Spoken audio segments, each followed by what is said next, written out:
Oke. Batuk. Sekarang kita balik lagi ke acara yang sempat terhenti. Udah pernah ada Rabu Halu, ada bisik-bisik Selasa. Kalau sekarang kayaknya nggak usah pakai nama hari ya, biar nggak ada tekanan gitu. Nggak usah. Ya. Hari apa jadi bebas, hari apa boleh. Hari apa aja boleh, betul. Hari-hari kayak botol sosro. Masih Bahasa bersama Inggris dong ngomongnya. nanti ada gimana subtitle. lo di Bali? Nah, nggak ada bule ngapain? Masih bersama host ketidaksayangan kalian. Yang Masih tidak sama ditunggu-tunggu. Teddy, host yang tidak ditunggu-tunggu. Dan kita ada satu makhluk baru yang hadir di Ubud Creative House. Perkenalkan. Songgok ya. Coba songgok daging. Kenalin lu dong. Halo. Saya Aldi. Ya, gua Aldi. Asal dari Jakarta. Pindah ke Bali ya baru 6 bulan lah. 6 bulan ya. Hah? Masa 6 bulan? Belum lu. Udah 6 bulan. Bulan apa? Oktober. Oktober. Sekarang bulan April, November, Desember, Januari, Januari, Februari, Oktober, November, Maret, sekarang ya? April. Oh, 6 bulan nggak berasa ya? matematikanya kurang. Oh, oke. Jadi Gak berasa kamu di Ubud tuh nggak waktu berasa. singkat. Karena Masih mungkin nggak jarang dibuka. nongol juga sih mungkin. Jadi nggak berasa ada gitu. Iya, lah kan gue menetap di Ubudnya 2 bulan. Oh, baru 2 bulan ya. Sebelumnya kan di Mongwai. Coba gue pengen tanya nih, Bob. Lu alasan lu ke Bali itu apa, Bob? Alasan utama gue, Ya, utama sih mau utama, kedua, terserah, yang penting alasan. yang paling ya boring sih sama Jakarta pas pandemi. Boring apanya nih? Suasananya gue nggak bisa produksian di sono, produksi pada cancel. Oh, pas Buat pandemi. Iya, jadi gue Oh, jadi lu karena pandemi berarti pindahnya. iya sama gue itu habis putus sih, jadi gue kayak Bisa. usaha dulu. Pelarian. Iya, kayak udah. Jadi triggernya banyak sesungguhnya yang bikin gue pindah ke Bali. Ya salah satunya gara-gara pandemi. Terus kenapa Bali? Karena gue liat di updatean teman-teman gue di Bali santai gitu, nggak ribet kayak di Jakarta kan lu kalpai kudu pakai masker gitu. Oh, jadi sebenarnya karena jealous aja gitu yang ngeliat teman-teman yang di Bali. Jealous Terus juga. kayaknya wah enak nih di Bali. Iya. Iya. Tapi nggak jealous, Nggak nggak jealous. Cuman ngeliat di Bali kok kayak woles, nggak kayak di Jakarta gitu Nggak ribet. terlalu tegang ya. Iya, terus vibe orang-orang yang di Jakarta tuh bikin energi jadi negatif menurut gue. Parnoan. Iya, jadi apa-apa takut, mau kesini takut, mau makan di sini ribet gitu, pergerakan susah. Oke. Jadi nggak produktif jatuhnya lah, di rumah mulu, ngapain alik lama. Iya. Terus selama udah 6 bulan di Bali, lu udah kemana aja, Pak?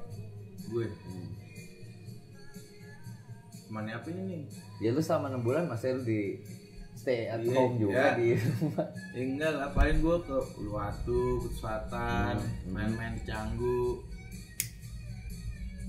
kadang ke Kintamani, ke Bedugul, terus gue mandi air panas tuh di Toya Depasa. Oh, ya lu terjun air terjun.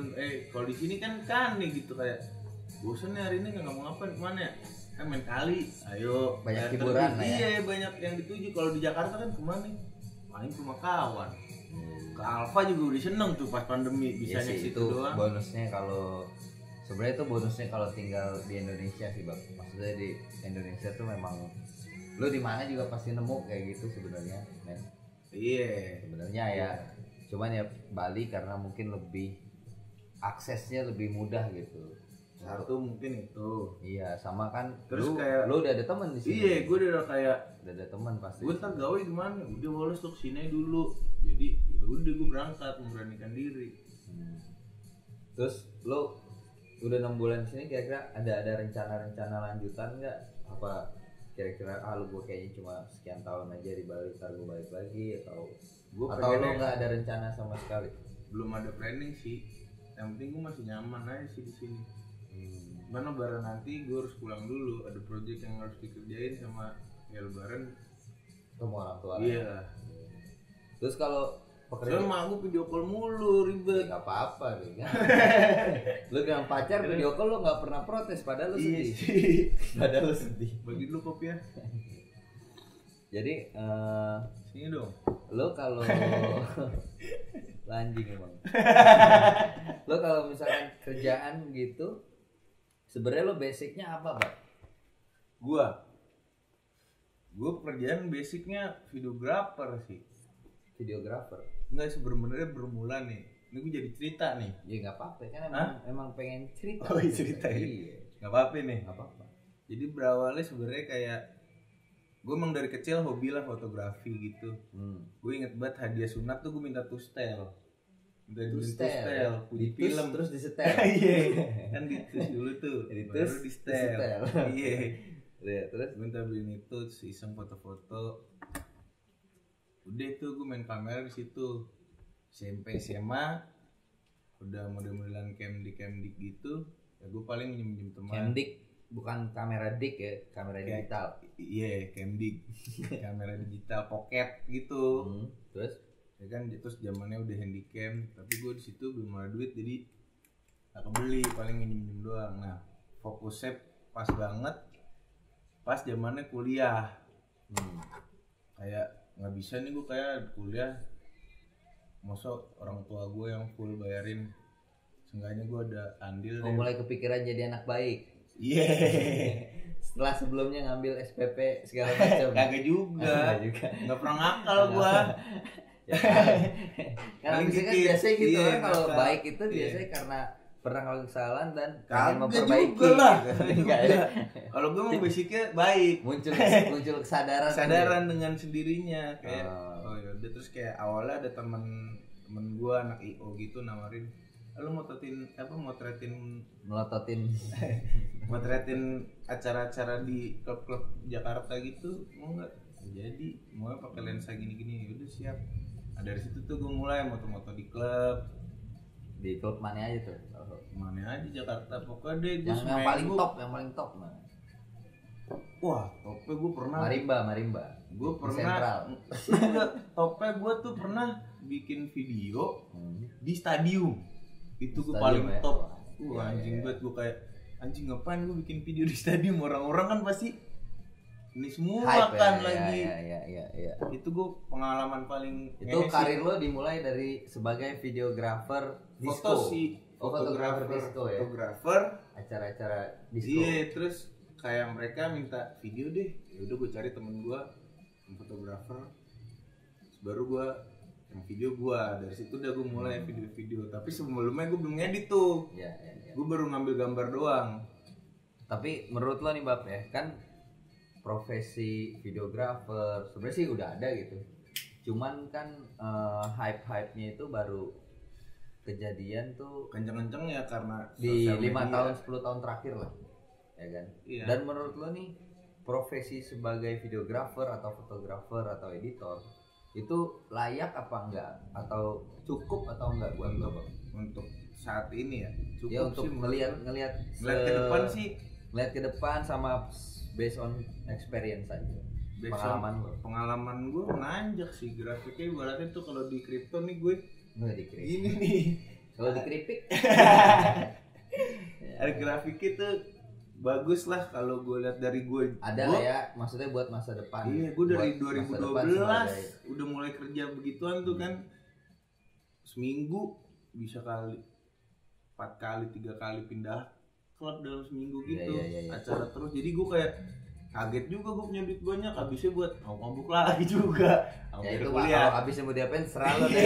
Yang penting gue sih cuma pengen ini aja sih. Ya dari situ gue dari situ foto video di klub. Akhirnya sampai gue bikin PH kecil-kecilan sama temen gue.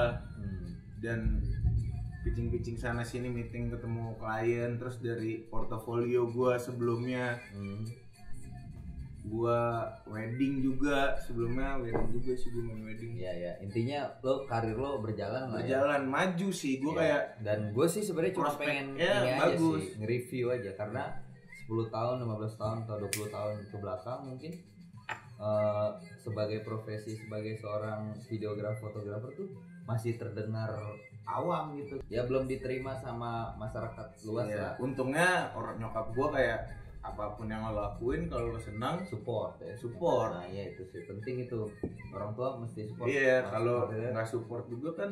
Iya, makanya apa kalau misalnya ini sih kalau bisa ya ngomong ke orang tua kayak saya ada niat pengen pindah ke Bali ya omongin aja dulu, karena ya itu lo kalau udah direstuin enak jalannya men gitu. Ini deh kalau gue nih deh 2.000 ya. Iya, gue cerita nih di Bali. 2.000. Gue ke Bali itu rencana tuh udah dari gue lulus SMA. Rencana lo mau kayak pindah ke Bali. Lulus SMA, gue ke Bali aja deh. Gue mau cari pengalaman sendiri gitu. Maklum kan darah Sumatera kan, bokap gue Sumatera. Jadi bawaannya pengen jalan dulu deh kan, mau merantau. Terus akhirnya nggak diizinin sama nyokap gue ya. Bali ya nggak tahu lo, mungkin orang tua. Apalagi lo baru lulus SMA kan. Belum ada pengalaman tau mau cabut dari rumah. Nggak dikasih. Terus sempet gue singgung-singgung ke nyokap waktu zaman gue kuliah udah mulai mau meluluskan diri nih. mau meluluskan diri, gue ngomongin sama nyokap, aduh jangan deh, di sini aja, ngapain sih nyari-nyari rezeki jauh-jauh amat, di sini juga ada gitu istilahnya. Penyakit aja lo. Iya, tapi akhirnya gue pelan-pelan akhirnya bisa diomongin kan? Kagak, gue coba bertahap. Gue mencoba ngekos dulu. Gue ngekos sama teman-teman kampus. Kan mulai jarang di rumah tuh, tapi balik. Terus akhirnya gue ngekos agak jauhan, gue Bogor. Kebetulan gue di sana ada kegiatan silat, bla bla bla. Terus akhirnya gue di Bogor lah gue nih selama kurang lebih 3 tahun. Di sono aja. Iya di Bogor. Tapi kuliah ke Jakarta. Kuliah gue udah putus kuliah, gue udah luluskan diri. Ya gue balik ke Jakarta kalau karena ketemu nyokap aja gitu. Tapi untuk tinggal gue di Bogor. Kenapa lo putusin sekolah lo? Lo nggak mau selesaikan apa yang udah lo mulai? Enggak juga sih, gue sebenarnya kuliah juga karena biar gaul aja. Gue nggak nyari lulus. Lo nggak nyari lulus ya? Gue nyari koneksi, nyari temen. Kalau ilmu justru pas kuliah, ilmu ketemunya. Iya, gue pribadi pengalaman di jalanan juga emang. Ilmu yang gue dapet dari nongkrong, editing tuh dari nongkrong. Fotografi gue ikut UKM. Cuman UKM kan seenggaknya kalau lulus orang tua lu kan seneng anak gue. Enggak juga sih, nyokap gue enggak kayak gitu untungnya. Enggak apa-apa juga. Menurut gue nyokap gue nih pendidikan penting tapi jadi orang baik lebih penting. Anjir. Gitu. Jadi lo apapun lo ya sekarang pejabat sekolahnya kurang tinggi apa men? Tapi masih korupsi. Binatang. Ya kan? Maksudnya kan kebanyakan akhirnya jahat-jahat malah yang pendidikannya tinggi-tinggi ya gak? No offense, tapi ya faktanya beberapa di lapangan seperti itu gitu. Mana ada orang miskin korupsi? Ada lo dengar? Bilang ada aja gitu. Mana ada di desa, korupsi bansos gitu korupsi? Ada. Ya mungkin ada gitu, tapi kan bisa di ya kan gitu. Bukannya gimana? Bukannya ini juga ya, orang apa mau dikorupsi sih. Nah itu maksudnya bab logika aja, lu mau korupsi apaan duitnya nggak punya. Nah itu dah. Nah itu makanya. Nah akhirnya nyokap gue sih pas yang ketiga kali, pas gue udah, jadi gue udah ngeplan nih di Jakarta tuh gue sama kayak bikin semacam kayak agensi kayak WCH, berjalan tapi kehidupan gue kayaknya boring aja gitu, stuck gitu aja. Relationship nggak bisa diharapin, nggak bisa diharapin. Terus kerjaan on and off karena kan waktu itu zaman itu persaingannya gila-gilaan di Jakarta tuh banyak tumbuh agensi bareng juga gitu. Dah iya emang gue jatuhnya iya akhirnya kan kompetisinya terlalu banyak dan gue mikir setiap tahun itu UI ngelulusin berapa sarjana men, gue mau saingan sama mereka gitu. Gue pikir ini terlalu crowded gitu. Dan lo mutuskan persaingannya pun jadi nggak sehat gitu. Mutuskan akhirnya ke Bali. Nah gue nggak mutusin sebenarnya. Jadi ada orang yang ngasih gue semacam kode gitu kayak, lo kenapa nggak ke Bali? Waktu itu padahal gue nggak kepikiran ke Bali. Lo kenapa nggak ke Bali aja? Lo bisa Inggris dikit-dikit. Ya bisa sih. Terus akhirnya gue pikirin mungkin, terus gue ada orangnya logis ya, jadi gue ngitung men, gue ke Bali mau ngapain. Akhirnya gue mau bisnis rencananya ke Bali. Sampai akhirnya ya udah dah, bisnis nih gue ke Bali nih. Buka toko. Terus ya satu dan lain hal, tokonya nggak jalan, intinya kayak gue ketipu orang. Mulai dari nol gue bang di Ubud, bener-bener mulai dari gue bawa duit nih mau usaha, orderan ada gitu, gue jualan ini bambu straw. Iya. Ngirim ke luar negeri, ekspor men. Terus akhirnya ketipu segala macem sama partner gue ketipu ini. Terus gue mulai dari nol men, bener-bener kosong lagi. Iya, gue bahkan sampai tinggal nih, nyokap gue nggak tahu nih. Gue waktu pas bulan-bulan pertama tinggal itu kan gue tipu di bulan pertama nih. Pas bulan kedua gue numpang di rumah orang, di rumahnya Ozi, ada teman dari Turki. Nah Ozi tuh, thanks to Ozi, save my life. Dia udah mau nampung lo ya? Dia nampung gue, dia punya rumah ada 2 lantai, yang lantai satunya kosong gitu. Gue pakai dulu, gue pakai sebulan. Akhirnya gue bantuin dia kerja, gue cari kerjaan lagi. Gue pikir anjir, gue mulai dari apa ya? Akhirnya gue balik lagi ke basic gue, fotografi, videografi gitu. Karena pas gue ke Bali itu niatnya gue mau tinggalin, boring. Enggak, kayak udahlah gue apa sih yang gue mau kejar gitu ya kan. Terus ternyata accidentally malah fotografi yang nyelamatin, videografi dan fotografi yang nyelamatin gue survive di Bali gitu. Akhirnya orang mulai tahu gue sebagai videographer gitu. Udah pelan-pelan sampai ya udah ketemu banyak orang. Gue, Simon, Vivi dulu yang sempat bantuin, kita bikin kayak tim kerja lah kayak gitu awal-awalnya, sampai gini terciptanya Ubud Creative House gitu. Itu prosesnya panjang kalau diceritain, dan mulai berasanya kan pas ketika anak-anak yang lain join dan kita mulai serius lewat tempat gitu. Banyak job-job juga. Dan tujuan gue akhirnya nggak cuma cuan doang sekarang kalau gue pikir, soalnya gue ngeliat dari pelajaran hidup gue ya, ternyata videografi fotografi menyelamatkan gue untuk bisa survive sampai saat ini gitu. Terus nah gue pengen menginspirasi teman-teman di Bali, khususnya yang muda-muda untuk belajar fotografi atau videografi. Karena apa, lo nggak tahu mungkin ke depan bakal kayak gimana, kayak nyiapin skill set yang lebih lengkap lah. Karena kayak high tech kan dibutuhin. Bener, teknologi makin maju. Nah ini ada iklan, ada Pak Yono. Apaan tuh Pak? Kopi. Tahu ya. Makasih Pak. Mas hujan bikinnya. Ya. Udah adem. Makasih Pak. Ya udah mendingan adem. Buka aja kali Pak. Iya lah, cuma mau terbang. Oh iya udah. Tadi hujan soalnya.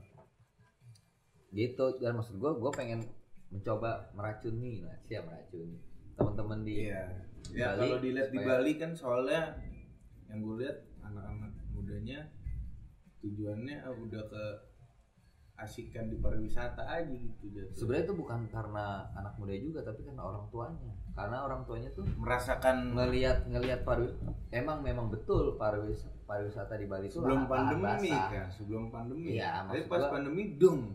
Ya itu maksud gue yang mau gue kasih tahu, pariwisata itu lahan basah, tapi ternyata ketika satu kejadian terus pariwisata ini stop, mereka bingung mau ngapain karena mereka nggak ada skill set yang lain gitu. Makanya mungkin fotografi atau videografi bisa jadi tambahan mereka gitu. Dan itulah malah jarang rata-rata kalau gue lihat PH di Bali juga bukan orang Bali kebanyakan.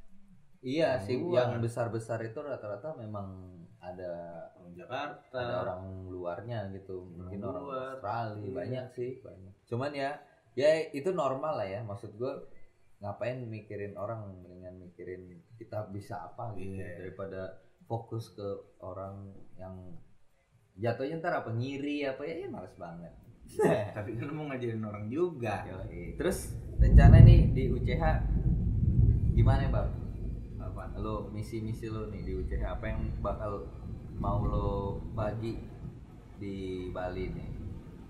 Ya bermula dari kayak gue mau bikin video-video profile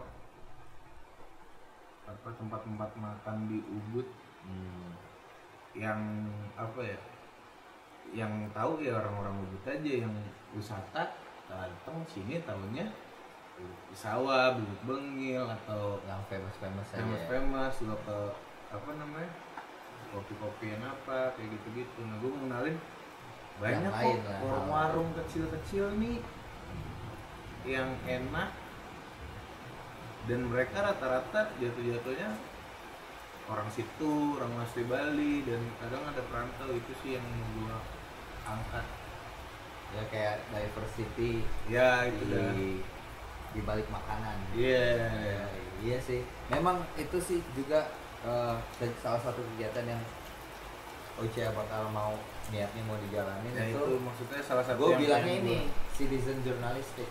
Iya. Jadi kayak jurnalistik tapi yang datang dari rakyat biasa seperti kita gitu. Kita cuma menggunakan apa yang kita bisa buat kita terus naikinnya, kalau bisa naik support lah, istilahnya jadi support system suatu, walaupun sedikit kurang gitu bisa membantu kasih exposure ke teman-teman yang ada di sini gitu.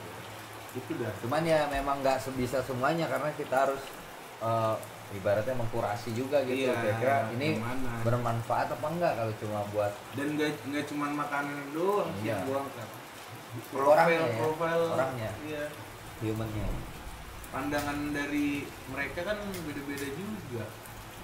Jadi ada ceritanya juga di balik makanannya itu. Itulah tadi behind food, behind the plate. Nah, itu dah.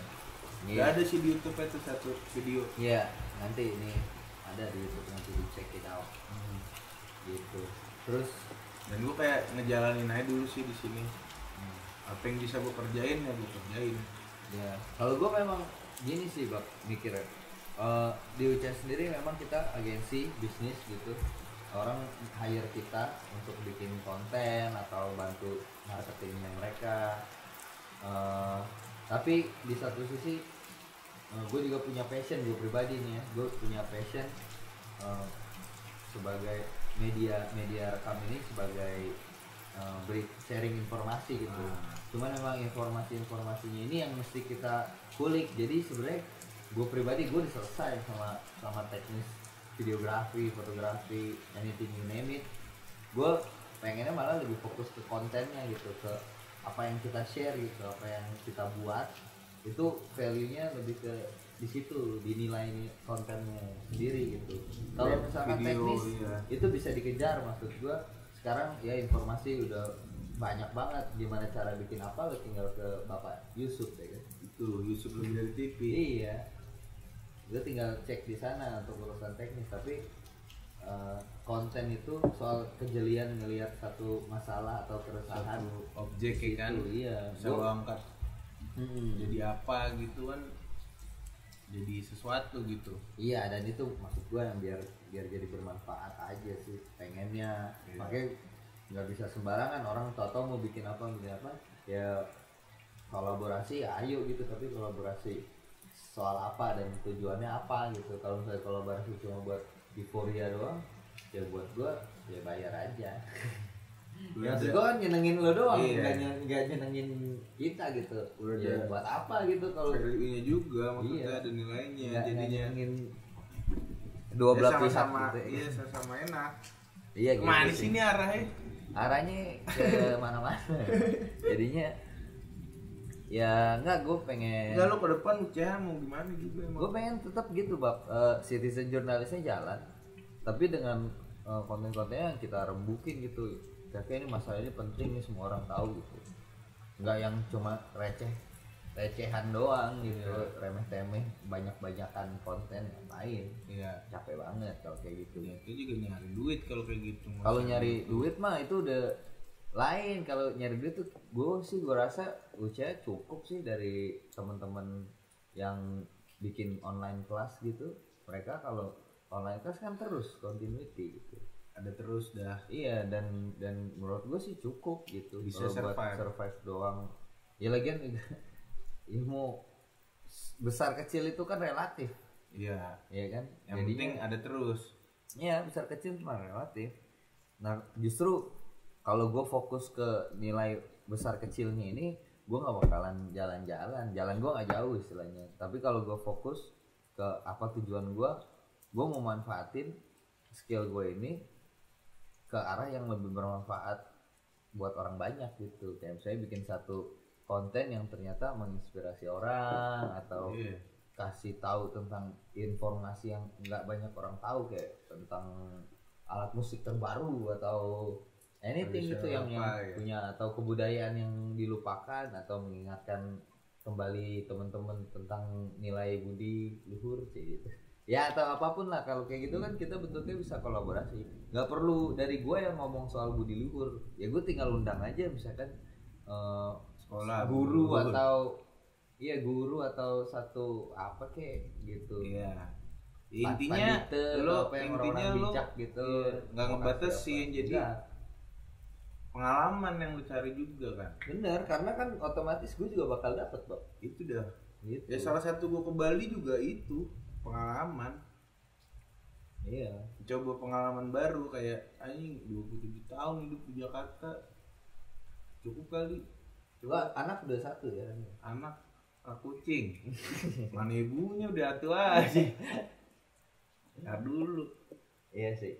Ya tapi memang kedepannya ya kalau di Uca sendiri ya selain gua gitu ada Natania, ada Marco, kita sih sebenarnya terbuka gitu dengan teman-teman yang mau ikutan. Cuman ya memang ada batas-batas juga gitu yang harus dihormati gitu. Dan ya semoga batas apa yang harus dihormati? Ya banyak. Itu jatuhnya apa ya? Gimana lo ngebawa diri lo masuk ke satu komunitas aja sih kalau gue bilang. Gimana cara lo kan ya? Gitu. Akhirnya ya lo intinya sih gini, Bang. Misalnya lo datang ke satu tempat baru, otomatis semua halnya itu baru gitu. Iya. Dan menurut gua sebelum lu banyak ngelakuin sesuatu atau lu ngomong banyak tentang sesuatu, lo kenalin dulu. Iya. Kira-kira lu tuh di mana, dengan siapa. Nah itu lo bisa belajarin gitu di mana? Gitu. Lo nongkrong zaman saat waktu dulu. Iya. Nongkrong pindah-pindah kesana sini, jadi lo bisa gitu ngebawa diri lo ke tempat yang baru. Harus gimana itu sebenarnya. Makanya banyak temen kan dibilang banyak rezeki. Itu yang terjadi ke lu menurut gua. Iya. Lu tuh punya temen di sana di sini, terus akhirnya lu nyampe di sini, akhirnya kita kenalan lagi, dapat teman baru lagi. Iya. Ya, kayak gitu-gitu. Ya itulah terus-menerus, makanya penting itu. Link apa ibaratnya tata cara nongkrong. Iya sih, itu nggak ada yang ngomongin ya, cuman orang tahu emang itu seperti apa. Lu bakal bisa ngelihat orang tuh dari apa sih, nggak pernah nongkrong nih, kelihatan gitu. Misalnya orang nih datang ke tongkrongan terus gayanya kayak nggak anak tongkrongan deh, lu bisa ngelihat itu. Ya ada 1-2 hal body language-nya ya yang kelihatan. Ya. Wah, ini bukan anak tongkrongan nih gayanya. Ya. Gue bisa ngebaca itu sih. Kayak kurang lama lu nongkrongnya gitu, kelihatan. Kayak gitu sih. Ya gitulah, sekilas 2 kilas. Lama juga ngomong aja. Sekilas 2 kilas. Hampir setengah jam lu. Iya. Aldi Ibam. Gara-gara lu Joanna manggil gue jadi Ibab. Apa gimana? Udah bagus-bagus tuh kenalan Aldi. Tiba-tiba ngechat, "Hello Ibab." Apa gimana? Gue bilang hello Ibab aja. Gue dipindah ke Bali biar gue nggak dipanggil Ibab. Di sini Ibab lagi. Apa gimana? Emang salah juga sih, Instagram gue kan Aldi Ibab. Cuman salah lo kemarin, kenapa ngirimin nama gue juga Aldi Ibab? Kan itu ada di kontak gue. Iya sih, salah juga sih. Ya gimana ya kan? Daripada Aldi knalpot. Orang-orang ini dia knalpot. Tayono. Oke deh. Ya nih balik lagi. Ya inilah episode lanjutannya serba-serbi UCH. Kayaknya boleh juga tuh namanya tuh. Kurang menjual, ntar dulu cari lagi. Cari lagi ya udah. Ya nantilah kita diskusi lagi. 5, 4, 3, 2, 1. 5, 4, 3, 2, 1. Sell the door. Sell the door.